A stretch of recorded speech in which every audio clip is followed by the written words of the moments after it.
Children need to take risks in order to learn. There are emotional, cognitive, and physical risks, and they all have a domino effect on each other. So, for example, when a child takes a physical risk and climbs up to a higher rung on a ladder or a taller tree branch, and their success with that risk will lead them to have the confidence to take risks in other areas. Now, unfortunately, in early childhood education, we often avoid risks. Licensing standards are set up to keep children safe. And of course, we want the children in our care to be safe. So, how do we manage children's safety while still allowing them to take the appropriate risks? I'm Nicole Travillas-Fravel, and this is Wildwood Teaching. And today I am going to cover how risk is built in to nature-based outdoor education, why that's a good thing, and how you can manage children's safety within that setting. So first, I'm going to start by talking about a study that Julie Ernst, a professor at the University of Florida, and her graduate students did on outdoor nature-based preschools. They did a series of research projects concerning curiosity, executive functioning, learning behaviors, peer play, interactions, resilience. One of the studies that they did centered around risk-taking. So the questions they were looking at were, do children choose activities that challenge them? When they are faced with challenges, do they persevere? And when they have those challenges, do they come up with new ideas? Do they problem solve? Or do they just keep trying the same thing over and over that wasn't working? And what they found was that children in uh, outdoor nature-based programs as compared to children in traditional indoor preschools did challenge themselves more, did persevere with those challenges, and did have more ideas for facing those challenges. And not only did they have those ideas in school, but they actually transferred to the home environment where parents were seeing children having these persevering resiliency behaviors at home. And so challenge is just naturally built into an outdoor environment. It could be as simple as the weather, right? If it's a windy day and the wind is blowing over your fairy house, what solutions can you come up with? Can you find a sheltered area to build your fairy house? Can you use heavier objects? Or can you decide that today is just not the day for building a fairy house? Or it could be some type of more physical challenge, something blocking your path. Or, for example, last spring, I observed a child at the base of about a 6-foot high stump, and he had his foot at the base of the stump, and he had his arm up as high as he could reach it, and he would lift his foot up and it would slide back down. And he would lift his foot up and it would slide back down. And another child saw him struggling, trying to climb the stump, and said, "Here, I'll show you how I climb the stump. So just watch me." And she narrated her activities as she climbed the stump. She said, "Here's where I place my hand, and then I put my foot here, and then I keep my hand still, and I just move one foot to this hole." It was a divot in the stump. And then after my foot is there, I keep my foot still and I move my hand. And she got all the way up to the top of the stump, jumped off. And then, he was watching carefully. So he put his foot exactly where she had her foot, put his hand exactly where she had her hand, but it was still a struggle. And he was sitting there for a good amount of time. And then he appealed to me. He said, "Can you help me get up to the top?" And I said, "Well, I don't help people get up into high places, because if you're in a high place, I need to know that you can get there safely and that you can get back down safely. And if I put you up there, it's just not a safe situation. So we're managing risks there." And I said, "But I know you can do it. I saw you making some progress, and I know if you keep trying, you're gonna figure it out." And so we gave him some encouragement, and he spent a good 15, 20 minutes kind of struggling at that stump. And he did. He did finally make it to the top. And the look of pride on his face that I did this. And then he was kind of like a shy, reserved kid, kind of never offering ideas as we did something in a group.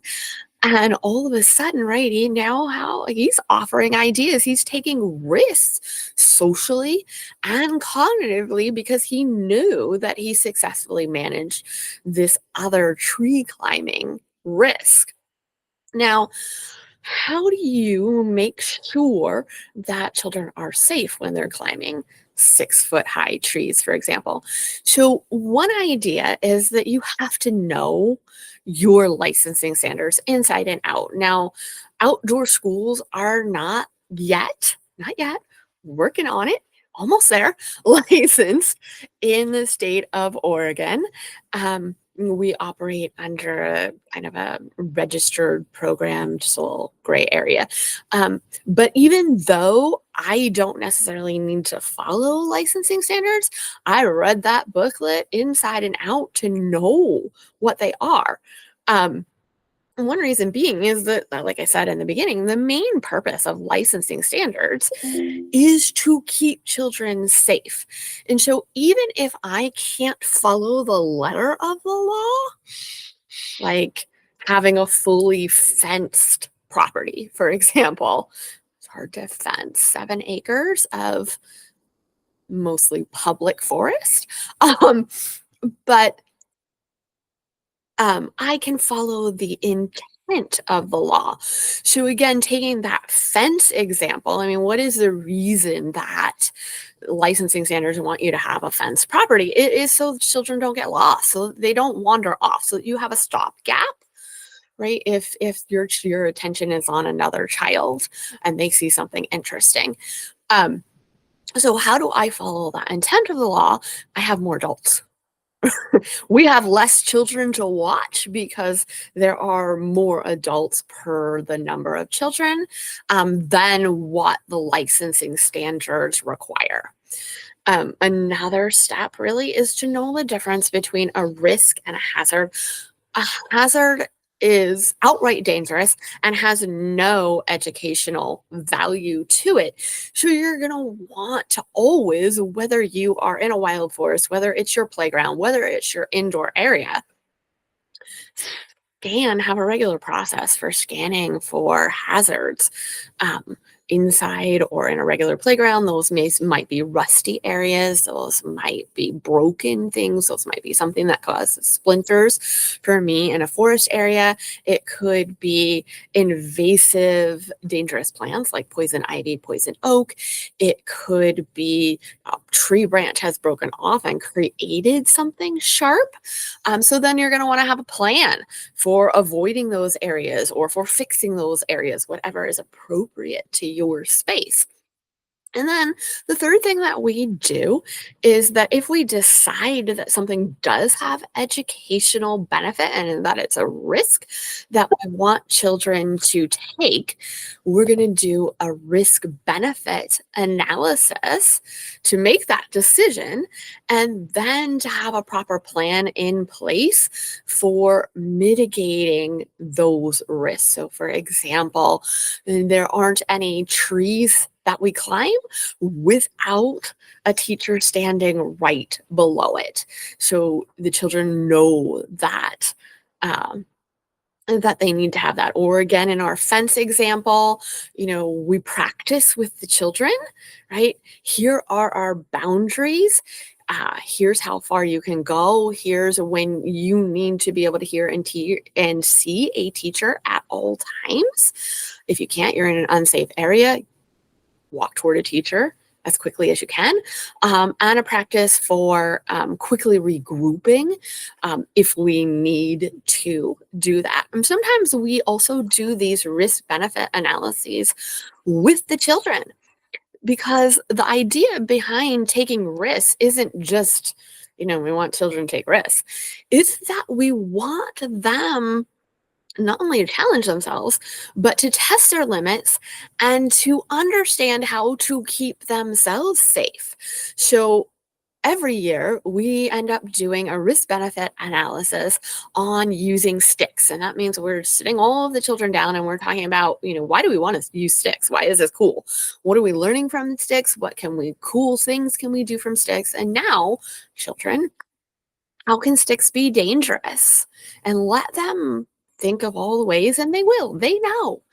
And then, okay, so how can we do all of these fun things with sticks and still keep everybody safe, and let the children come up with their own ideas of, maybe we're always walking with a stick, or we always know that we can see both ends of the stick and what they're going to touch, whatever the children are coming up with. And yes, you can add in your own ideas, but the idea is, whatever you see a risk, you're walking children through how to evaluate that risk and how to create parameters that keep them and their peers safe. So I hope that you're seeing here that you can do outdoor learning and mitigate those risks somewhat. And so if you're ready to take that step outside, I am doing a series of free webinars. They're all the same exact webinar. You get to pick the date and time that works best for you. There will be a link above my head. There will be some links below the video for you to choose the session date and time that works best for you. And I will be covering one easy, no prep, flexible outdoor routine that you can do anywhere, anytime, from 5 minutes to, if you can keep the children's attention, at half an hour. Extend it. You can do math, science, reading, emergent literacy, art. So you can adapt that routine. You can also use it as an assessment tool. So we'll be covering that routine on the webinar. I hope you can join us for one of the sessions. And then also join us here next week, when I will be covering all the objections to outdoor learning. Think you can't take your kids outside for this reason, this reason, this reason? I'll be showing you how. Think you can take your kids outside, but want to convince parents, want to convince an administrator? Take a listen next week, because I'll be giving you the tools to convince somebody else of the benefits of outdoor learning and how to overcome the objections. I will see you there.